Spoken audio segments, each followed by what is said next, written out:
greening.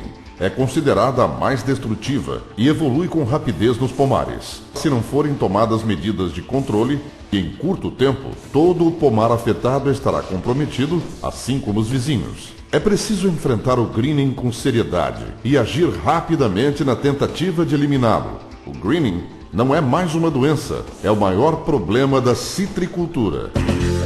Os primeiros casos de greening foram identificados na China e na África do Sul. Nessas regiões, devastou laranjais e tornou muitos pomares economicamente inviáveis. Na China também é conhecido com o nome de Wanglongbing. Alguns fatores determinam o reconhecimento do greening como a mais grave doença da citricultura. A bactéria afeta todos os tipos de citros, independentemente da idade ou da variedade usada como copa ou porta-enxerto. A infecção se espalha na planta em pouco tempo e causa desfolha, queda de frutos e secamento de ramos. Também tem rápida disseminação entre as plantas vizinhas, invadindo todo o pomar, se medidas de controle não forem tomadas. Uma planta nova, quando afetada pelo greening, nem chega a produzir. A planta adulta passa a produzir cada vez menos, sendo destruída em poucos anos e com frutos de baixa qualidade.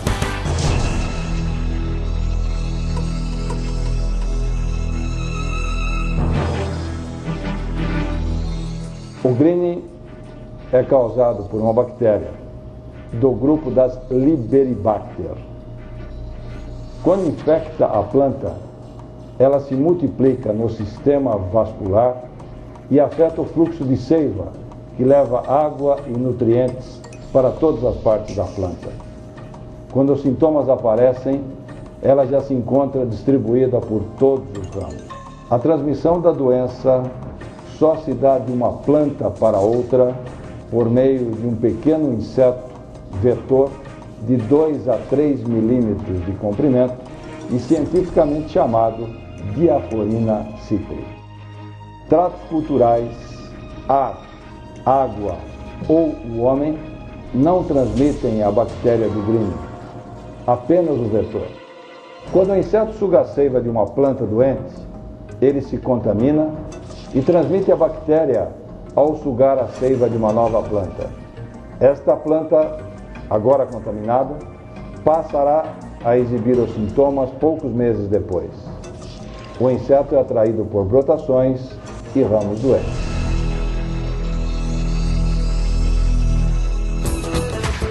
Presente em todo o Brasil, o transmissor é comum nos pomares e na murta, planta ornamental encontrada em quase todas as praças públicas de cidades e em algumas propriedades rurais, utilizadas como cerca viva e arborização.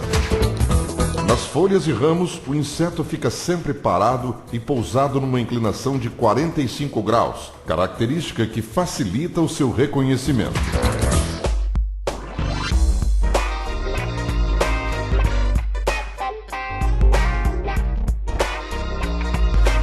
O sintoma do greening aparece geralmente em um galho de coloração amarelada, em contraste com o verde normal do restante da planta.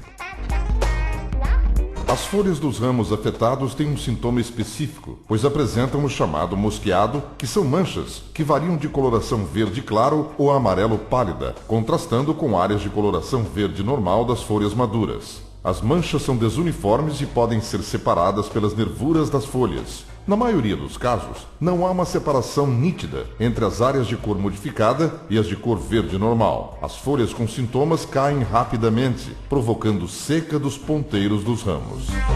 Em alguns casos, não se observa o mosqueado típico. As folhas dos ponteiros ficam apenas amareladas. Esse tipo de sintoma é mais comum no outono e inverno e em plantas novas. É comum também a ocorrência de sintomas semelhantes à deficiência de nutrientes nas folhas. Quando os frutos estão verdes, às vezes aparecem pequenas manchas circulares amareladas na casca, que contrastam com o verde normal do restante do fruto. O fruto fica deformado, pequeno e sem simetria. Se cortarmos o fruto assim, no sentido longitudinal, é possível verificar que os filetes que saem do pendúculo ficam alaranjados. Frutos de ramos afetados pelo greening caem precocemente, provocando grandes prejuízos. Para os olhos menos experientes, os sintomas de greening podem ser confundidos com outras doenças, como CVC e gomose, e até com deficiência de nutrientes, mas uma pessoa bem treinada consegue reconhecer facilmente os sintomas do greening. Fique atento no campo. CVC. A CVC provoca o surgimento de pequenas manchas amareladas e irregulares, espalhadas na frente da folha. Nas costas, as lesões correspondentes são cor palha. Na CVC, pode aparecer murcha das folhas, o que nunca acontece com o greening. Gomose. Na gomose, as folhas ficam amareladas e a nervura central mais clara. Os sintomas nas folhas aparecem em decorrência das lesões no tronco, localizadas próximo ao solo e às raízes. Geralmente, a casca do tronco próximo ao solo apodrece. Também pode haver goma nessa região. Rubelose. Pode provocar o aparecimento de ramos amarelos que se destacam do resto da copa. Para evitar dúvidas, verifique se há descascamento em alguma parte do ramo. Os sintomas sempre ocorrem na rubelose. No caso do greening, a casca dos ramos não apresenta nenhuma normalidade. Deficiência de zinco. A deficiência de zinco provoca o surgimento de manchas amarelas uniformes nas folhas jovens. As folhas mais novas ficam pequenas e estreitas, algumas vezes retorcidas, e apresentam clorose acentuada entre as nervuras. Manganês. Os sintomas da deficiência de manganês são mais frequentes em partes da planta que ficam na sombra, aparecendo cloroses entre as nervuras. No entanto, são mais pálidas e menos acentuadas que as de zinco, e sempre ocorrem nas folhas mais novas da planta. Magnésio. A deficiência do magnésio provoca um sintoma típico nas folhas, que é o amarelecimento em V invertido. Afeta as folhas velhas das plantas. Cobre. Quando ocorre deficiência de cobre, as folhas dos ponteiros ficam de cor amarelada. Os ramos mais novos apresentam bolsas, ondulações e pequenas rachaduras na casca, o que não acontece no greening. Quando se corta essa bolsa, pode perceber no seu interior uma goma marrom. As deficiências morrem normalmente de forma generalizada no pomar, diferentes de doenças que morrem esparsas ou em reboleiras no talhão. Caso a dúvida persista após a observação dessas dicas, é possível fazer um teste em laboratório para a comprovação do greening.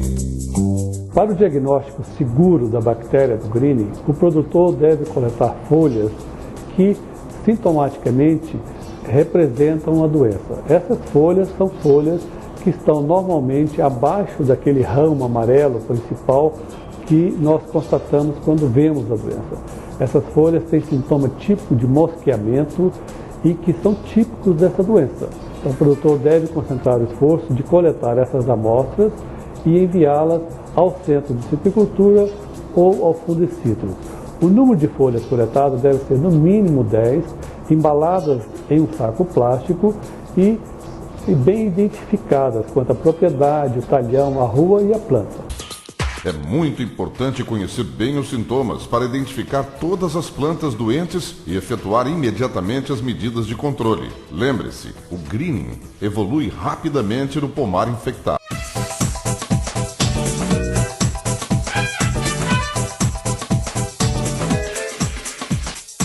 Para combater essa grave doença, devem ser adotadas 4 medidas fundamentais. No plantio, é preciso utilizar sempre mudas sadias. Devem ser formadas a partir de borbulhas sadias e em ambiente protegidos por telas, que sigam as normas da legislação fitossanitária.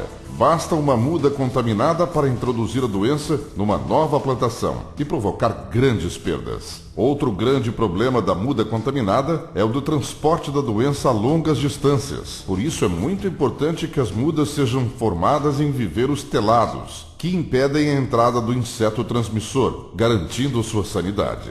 Felizmente, a obrigatoriedade de uso de viveiros telados tem propiciado a produção de mudas no estado de São Paulo com um dos maiores padrões de sanidade do mundo. Como inspecionar? É preciso investir em treinamento e estimular a equipe. A inspeção é medida importante na prevenção e no controle da doença. Primeiro, é preciso encontrar todas as plantas doentes e eliminá-las imediatamente do pomar. O citricultor, consciente da gravidade da doença, e preocupado em manter o seu negócio, deve ter a sua própria equipe de inspeção e treinada. O ideal é que essa inspeção seja feita de forma rigorosa, planta a planta, a cada 2 meses.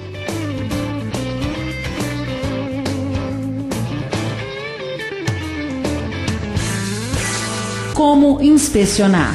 Para o greening, todas as ruas do pomar devem ser inspecionadas. A vistoria deve ser feita planta a planta, procurando por ramos que tenham folhas amareladas. A doença pode ser confundida com outras doenças ou deficiências. Por isso, é importante que a equipe esteja bem treinada.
Inspecionar.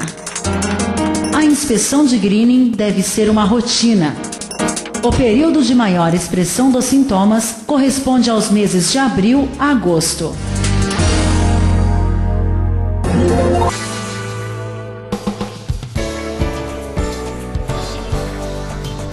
A eliminação das plantas com sintoma de greening é fundamental no controle da doença. Por quê? É nas plantas doentes que o inseto vai se contaminar e transmitir para as plantas sadias. Por isso a razão de ser erradicado rapidamente. Não podemos deixar plantas doentes no pomar, senão nós vamos transmitir para o pomar inteiro e até para os pomares vizinhos. E você demorando para erradicar, essas novas plantas doentes vão de novo transmitir para outras plantas sadias. E vai ficar isso aí o resto da vida erradicando pomares. Temos que ser bastante eficientes na verificação dos pomares, temos que estar sempre controlando os sintomas. E isso só conseguimos trabalhando com rapidez, com rigor e constância. Uma vez feito isso, com certeza nós vamos debelar esse mal.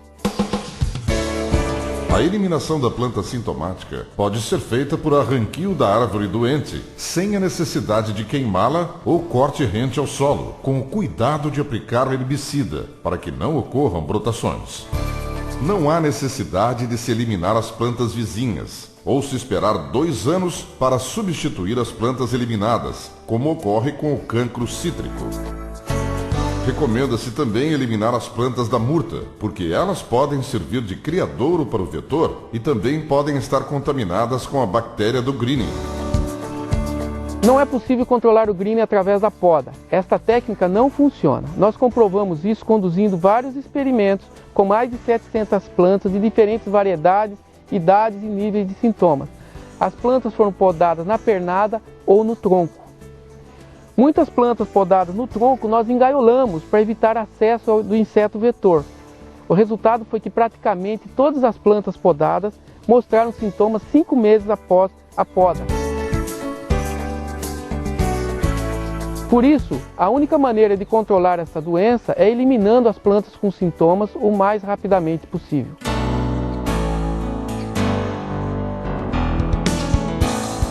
Outra estratégia que o produtor deve usar para o manejo do greening é o controle químico do vetor.